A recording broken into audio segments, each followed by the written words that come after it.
Hey guys, in this video I'm going to show you how to add a date and time to Wallpaper Engine. The first thing I want you to do is just launch up Wallpaper Engine. I want you to come here at the top, click on Discover. Then from here I want you to just click on Search.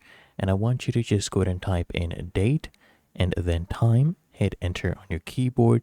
You'll find a bunch of wallpapers that have the date and time. Find the one that interests you and then I want you to click on it. Then I want you to come here and click on subscribe. And once you have subscribed to it, just wait for it to go ahead and download.